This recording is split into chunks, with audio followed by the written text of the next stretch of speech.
at the stroke of the midnight hour, when the world sleeps, India will awake to life and freedom.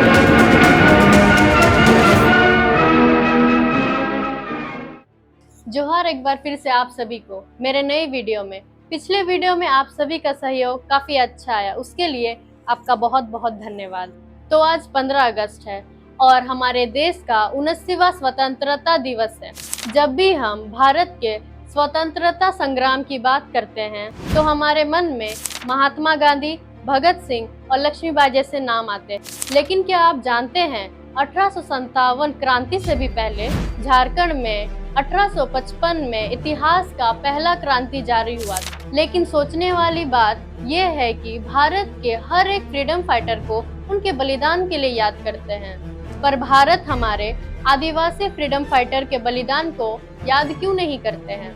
हमें इतिहास के पन्नों में एक क्रांतिकारी या फिर एक विरोधी का दर्जा दिया जाता है, एक स्वतंत्रता सेनानी का क्यों नहीं। तो आज हम जानेंगे हमारे आदिवासियों के द्वारा की गई इस क्रांति के बारे में कि ये क्यों और कैसे शुरू हुई थी।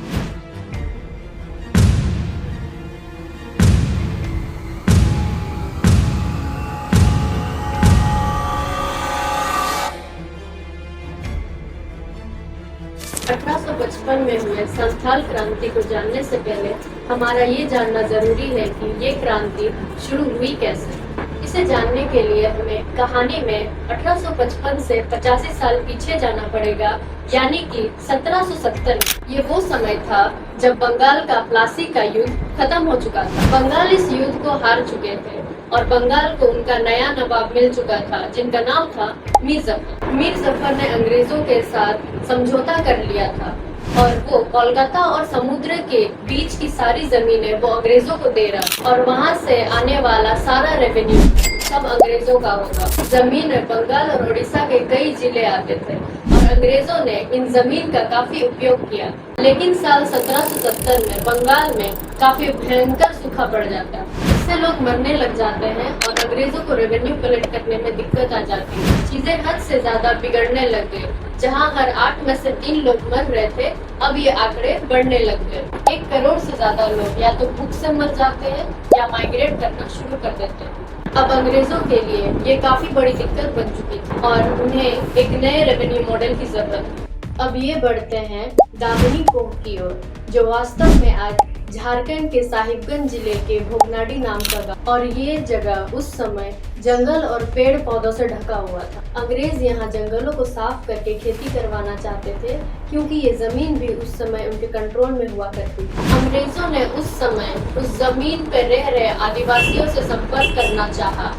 अब ध्यान दीजिएगा, ये संथाल आदिवासी नहीं थे, ये मल पहाड़ी के आदिवासी थे। अगर हम बात करें संथाल आदिवासियों की, तो संथाल आदिवासियों को बिहार, उड़ीसा और बंगाल के जिलों से लाए गए थे अंग्रेजों के द्वारा, और संथाल भी मेनली एग्रीकल्चर पे निर्भर जीवन जी रहे हैं और 1770 के सूखे ने इन्हें भी प्रभावित किया था। अब मल पहाड़ी के लोग अंग्रेजों को अपना जमीन प्रयोग करना नहीं देना चाहते थे, तो फिर ब्रिटिश ने अपॉइंट किया संथाल को। इसलिए संथाल की माइग्रेशन और जमीन की स्टैब्लिशमेंट शर्तों को मानते हुए संथाल को माइग्रेट करके उन मल पहाड़ी आदिवासियों से भिड़ने के लिए भेज दिया गया, जहां संथाल्स के बेहतर टैक्टिक्स के वजह से उन मल पहाड़ी आदिवासियों से भिड़कर जीत हासिल और उनके जमीन को हथिया कर संथाल से वहां एग्रीकल्चर करवाया गया। अब संथाल को ये पता नहीं था कि अंग्रेज उनका फायदा उठाने वाले हैं और आगे जाके उनको किन किन चीजों का सामना करना पड़ेगा, ये उनको अंदाजा भी नहीं था। संथाल को इस जमीन पर 1830 में माइग्रेट किया गया था।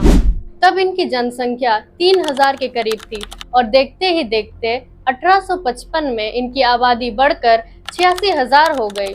संथाल्स का यहाँ 2 उसूल था, मल पहाड़ी के लोगों को विरुद्ध न करने देना और उनसे ज्यादा रेवेन्यू कमा कर देना, और ऐसा हुआ भी। संथाल्स ने खेती करके अंग्रेजों को 22 गुना ज्यादा रेवेन्यू कमा कर दिया, जिससे इनको लगा कि अब हिल्स में शांति बनी रहेगी।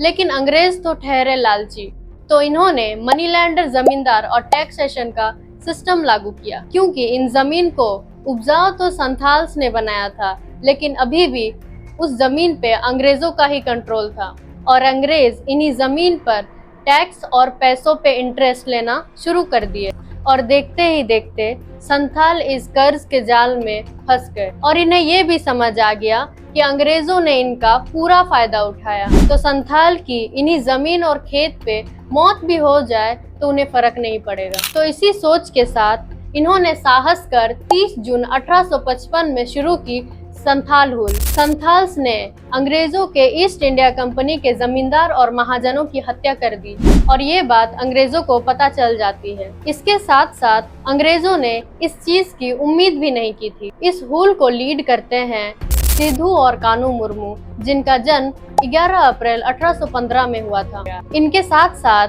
1825 में चांद मुर्मू और 1835 में भैरव मुर्मू और 1832 में फूलो और झानो मुर्मू जन्म लेने वाले सभी ने हुल को अंजाम दिया। अंग्रेजों ने 7th इन्फेंट्री रेजिमेंट और 14 इन्फेंट्री रेजिमेंट को संथाल से भिड़ने को भेज दिया। इस फौज में और कोई नहीं, हमारे भारतीय लोग ही थे। संथाल्स के पास सिर्फ तीर कमान, कुल्हाड़ी और भाले ही थे और दूसरी तरफ फौज के पास मॉडर्न हथियार थे। अंग्रेजों ने मार्शल लॉ लागू किया, जिसमें किसी भी संथाल ने विरोध किया तो उसे सीधा गोली मार दी गई थी। ये आंदोलन केवल एक जनजातीय विरोध नहीं था, बल्कि अंग्रेज और जमींदार महाजन तंत्र के खिलाफ स्वतंत्रता की हुंकार। 50,000 से ज्यादा संथाल इसमें भाग लेकर अंग्रेजों को चुनौती दी थी। लेकिन काफी अफसोस की बात है कि इतिहास की किताबों में इन्हें वो स्थान नहीं दिया जिनके ये हकदार थे।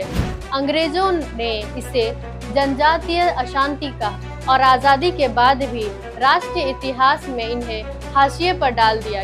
इनकी गाथा हमारे समाज और समुदाय के बच्चों की किताब में होनी चाहिए, ताकि आने वाली पीढ़ियां ये जान सके कि आज़ादी का सपना संथाल परगना की मिट्टी में भी पला बड़ा था। भाषा और सांस्कृतिक दूरी के कारण सेधु कानू की वीर गाथाएं संथाल गीत और लोक कथाओं तक ही सीमित रह गई। तो ये थी हमारे आदिवासी वीर की इतिहास और गाथाएं। आशा है इनके बारे में जानकर आप सभी को काफी गर्व महसूस हुआ होगा। अगर ऐसा हो तो अपने दोस्त, परिवार और साथियों के साथ जरूर शेयर करें। जोहार एंड धन्यवाद।